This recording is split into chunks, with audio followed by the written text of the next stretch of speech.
Hey guys. Alright, tonight we're going to go ahead and do an assembly video of the two-wheel drive transfer case. I've got my spare transmission here, and we'll go through the parts, let you guys check them out, and then from there we'll go ahead and start installing them. Alright, set this aside. This is exactly how you guys are going to receive your kits. Alright, Cattai did an awesome job with even the box. Look at that.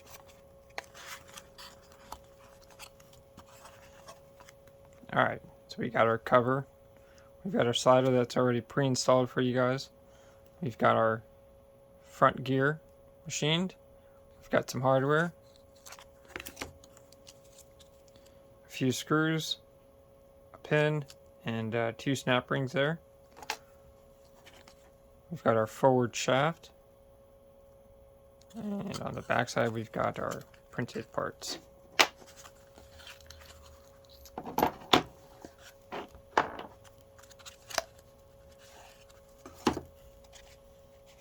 There we go.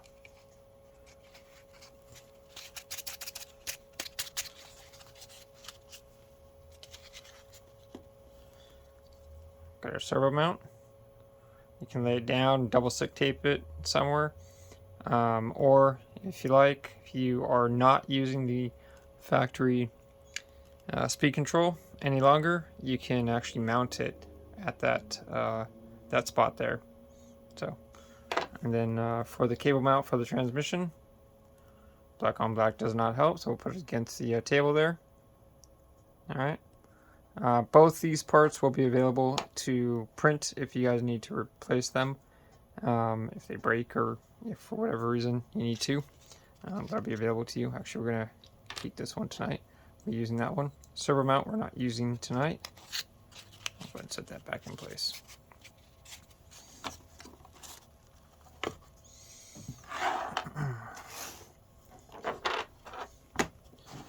Magnet pad definitely helps, keeps things in place, except for when you have stainless steel screws. That those guys really love to roll around.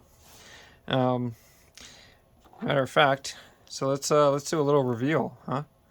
You may not be able to see it, but it's serialized there. There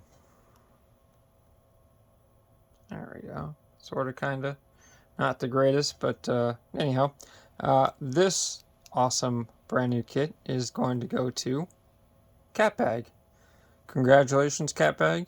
We appreciate the purchase, and we very much hope that you enjoy your kit. Alright, this will be in the mail, heading over to you very soon. Alright, let's get started with this demonstration here.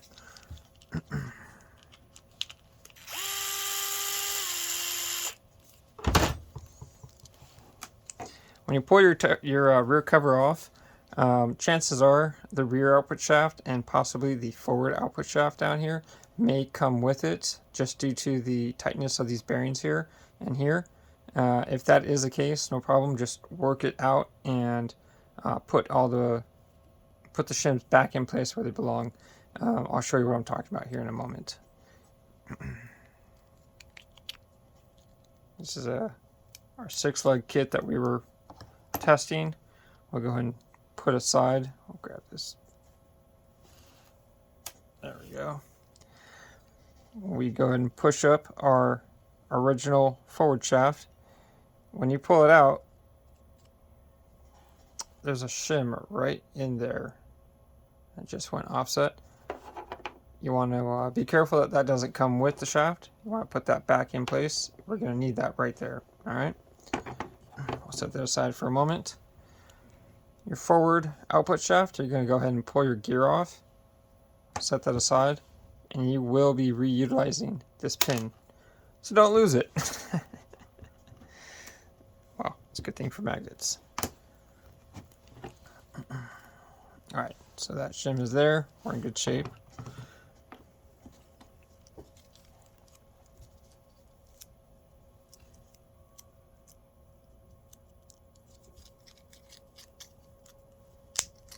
There we go. It's going to get that pin and these snap rings out.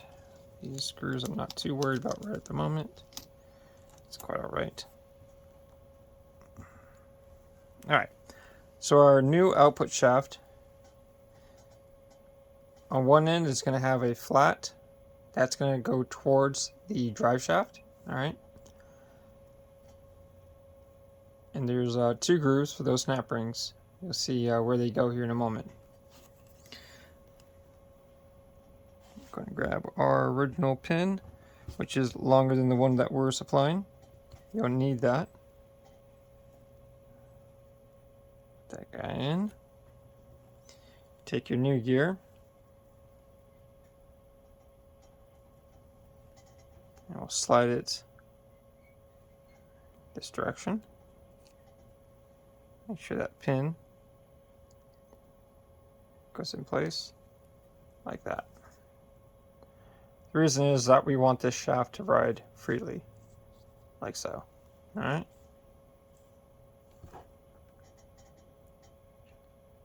Alright. Next thing is, I'll go ahead and put it in the transmission. The reason I'm doing it this way is I can hold the transmission a whole lot better than I can this shaft, and then try and get that snap ring in place and fumble with it. So, I'll just try and make life a little easier and put it in place here.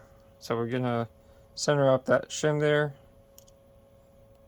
and then go ahead and drop that shaft down inside. There we go. Alright, send it home. Okay. Grab one of these snap rings.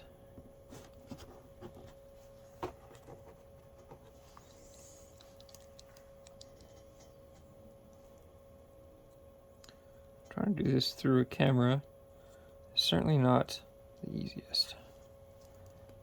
Alright, so that top groove there is going to sit right at the top of that gear, which will allow the snap ring to kind of rest there while you get this in place. Now be careful with this step, simply because we do not want to send that snap ring across the shop.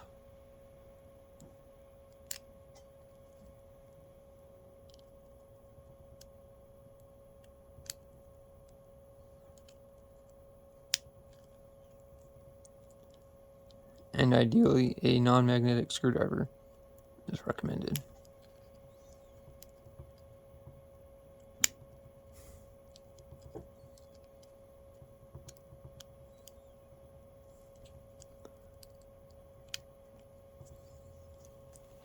Again, through a camera really does not help.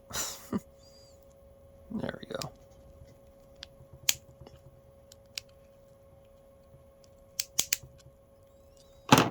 Alright.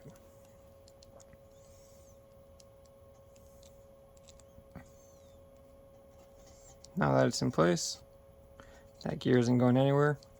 There is the other snap ring that will go in the forward groove here. We'll wait to put the cover on so it'll hold the shaft from backing out on us. Alright.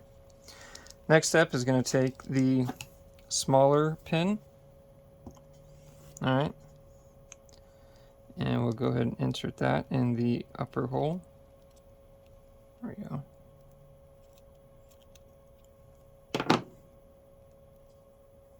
My recommendation is that you position it in a horizontal manner.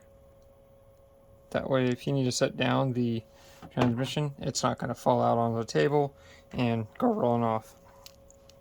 So we'll grab our end cover here, and we'll go ahead and rotate our slider. As you'll notice, we already pre-installed the bearings for you guys. We didn't want you to have to worry about pulling out your bearings from your end cover and then having to transfer them in. They're a little difficult to dig out. Sure, you could tap it on the table, and that does work sometimes, but we don't want you guys to have to fuss around with any of that. So we'd rather it just be as simple as possible, and swap the parts in and get back on the dirt and enjoying yourselves. So back to it. So the slider gear, we want to go ahead and rotate it just enough to where the slot for this pin is going to slide into. In some cases, the pin will rotate on you with the shaft as you're sliding down, and it may end up getting into one of the cog grooves here, or for the dogs, I should say. It was more prevalent on the 6-puck just because there's more grooves there. But anyhow, if you keep it horizontal and you keep the pin horizontal, most of the time when you go to join the two pieces, they'll fall right into place. And if not, you try again. And center that up just a bit.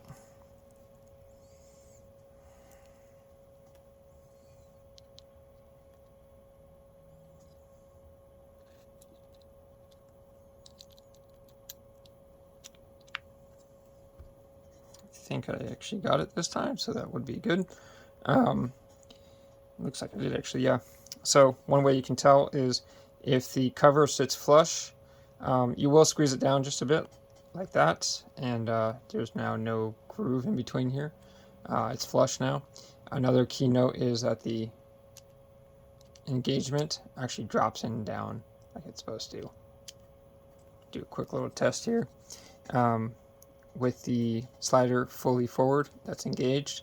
We'll go ahead and spin it here. And we've got full drive. There, it popped out. There we go. And then if we pull back, we're in two-wheel drive. Cool. We'll grab our small screw that we supplied. We'll secure the cover. I recommend just going backwards on these screws just a little bit until you get a thread click. When you do, then you can go forward into to tighten it. Ideally, it's just to help preserve the plastic threads. As we all know, sending it home is just never gonna last. So there we go.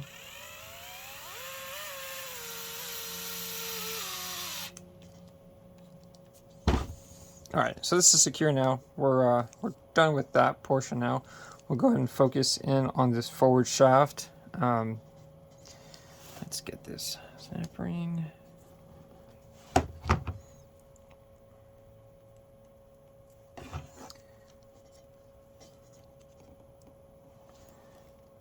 Hopefully you guys can see that guy.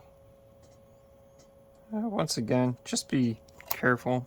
Try not to send it all the way across the shop.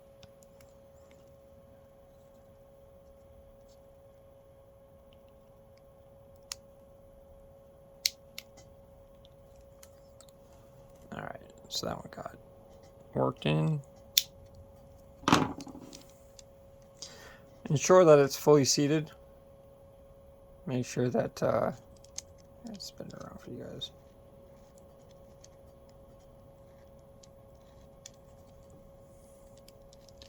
There we go.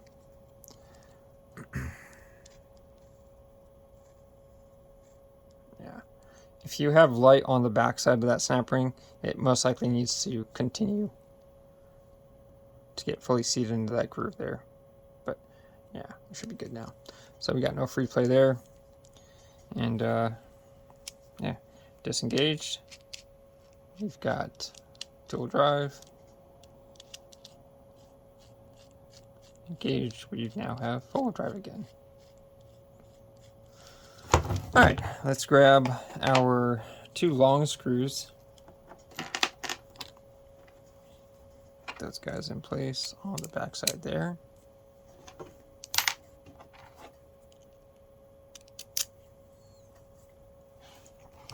Sort of wish I had a cable. Unfortunately, I don't. I apologize. When you guys get yours together, the cable will go in this end first, and then you'll pull it through.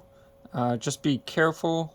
We don't obviously want to pull the cable sheathing off the end piece. So if it does need to be encouraged further down, just due to the 3D printing, simply a flathead on the backside and working it down will help encourage it to fully seat back here. We've had a couple of prints that were just a little uneasy, and well, I didn't like them, so printed them again, a couple of adjustments. So hopefully you guys don't have any issues, but if you do, it should be as simple as a little encouragement on that backside. Once you get the cable fully installed, you'll see that the cable has a groove for a snap ring that should be exposed on this side. You'll go ahead and slide that snap ring on this side here. All this will be confirmed once I show you my rig, and you'll be able to see it a little better. Okay, so in this case, we got these guys in. These threads, or I shouldn't say threads, but the print may be tight on the screws. If they are, it's fine. You can kind of run the screws back and forth a couple of times. These don't need to be threaded at all. It's really just a place so that you can seat that home. That's it. The threads are down here. That's what's important. So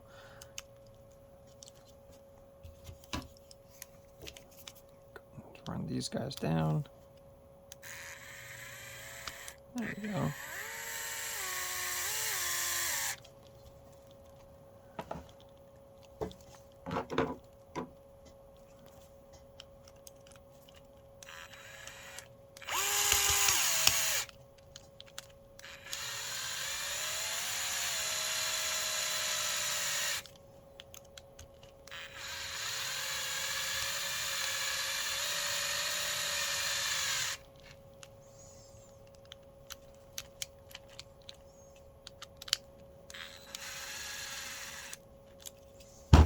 Okay.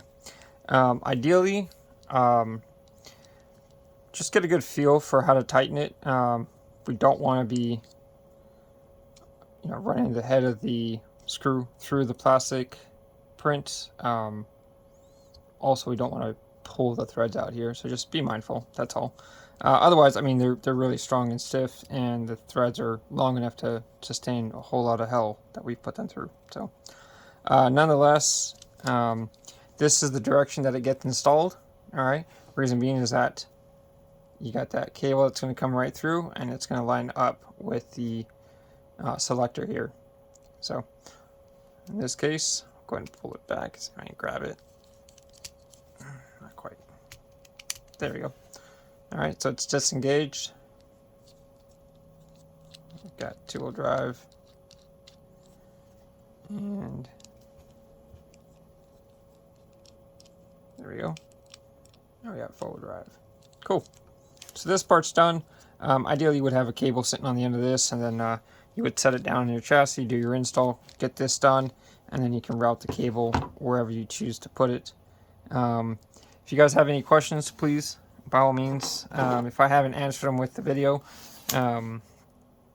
mention it, and we'll both be happy to clarify anything that you guys have a question to.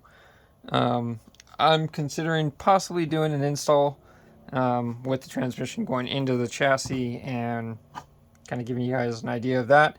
If you guys would like to see it, just let me know. I'm happy to do it. Shouldn't be a problem. My rig's a mess. Not that anybody cares, but then again, who has a clean rig, right? Come on. All right. Enjoy. And once again, Catbag, congratulations, man. You're really going to enjoy this. Good night, guys.